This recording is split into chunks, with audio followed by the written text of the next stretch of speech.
नमस्कार मित्रों, आज मैं बताना चाहूँगा कि तिल का निशान स्त्री के लिए क्या कहता है, कहाँ पर तिल का निशान उसका क्या प्रभाव होता है, कैसा तिल का निशान हो उसका क्या प्रभाव होता है, इसके बारे में बताना चाहूँगा। कि तो जिस औरत की भौं के बीच में तिल का या मस्सा का निशान होता है तो वह स्त्री किसी राज पुरुष के यहाँ जाती है या फिर उसे राज मिलता है।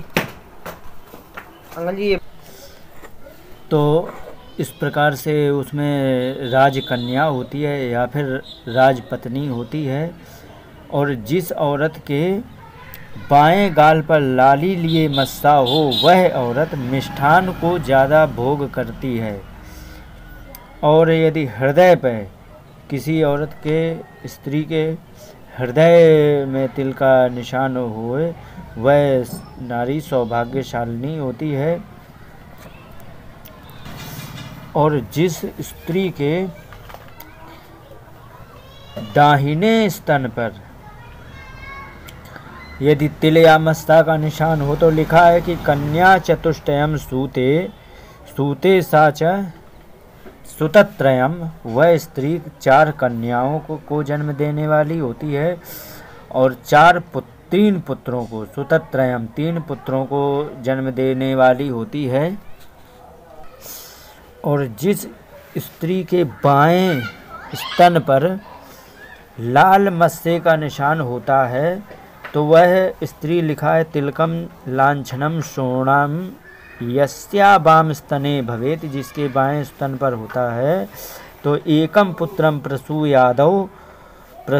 आदौ इसके बाद में तथा सा विधवा भवेत, एक पुत्र को जन्म दे करके वह विधवा हो जाती है। तथा सा विधवा भवेत, इस प्रकार से। और आगे लिखा है और जिस स्त्री के जननांग में दाहिने भाग में यदि तिल का निशान होए वह या तो राजा की पत्नी बनती है या तो राजा पुत्र को पैदा करने वाली होती है। वह या तो राजा की पत्नी बनती है या राजमाता बनती है, ये उसके योग होते हैं। अगर जो उसके दाहिनी तरफ योनि में यदि उसके मस्सा हो तो। आगे लिखा है नासाग्रे मशकम सोणो, सोणो का मतलब सोना माने होता है लाल।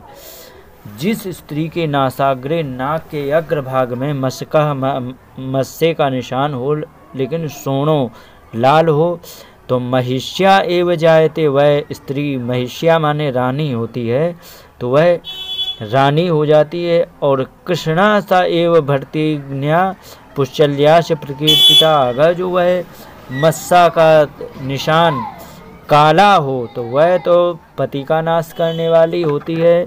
और पुष्चली कहते हैं व्यभिचारिणी को या इच्छाचारिणी को, तो ऐसी पुष्चली पुष्चल्याश प्रकीर्तिता वह व्यभिचारिणी भी होती है।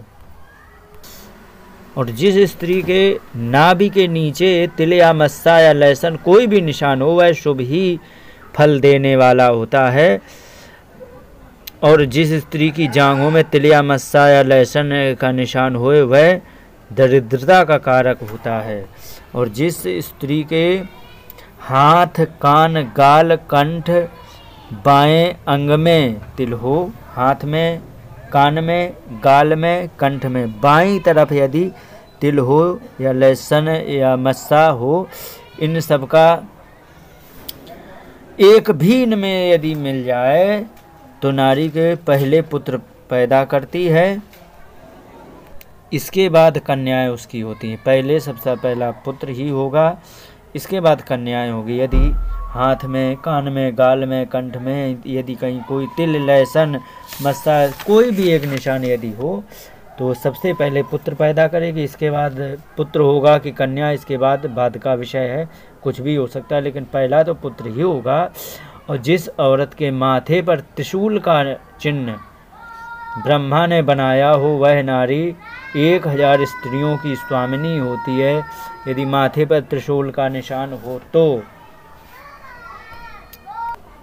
जिस स्त्री को सोते समय यदि दांत उसके किटकिटा रहे हों या दांत घिस रही हो, तो उसमें कितने भी अच्छे लक्षण हो, तो वह स्त्री हमेशा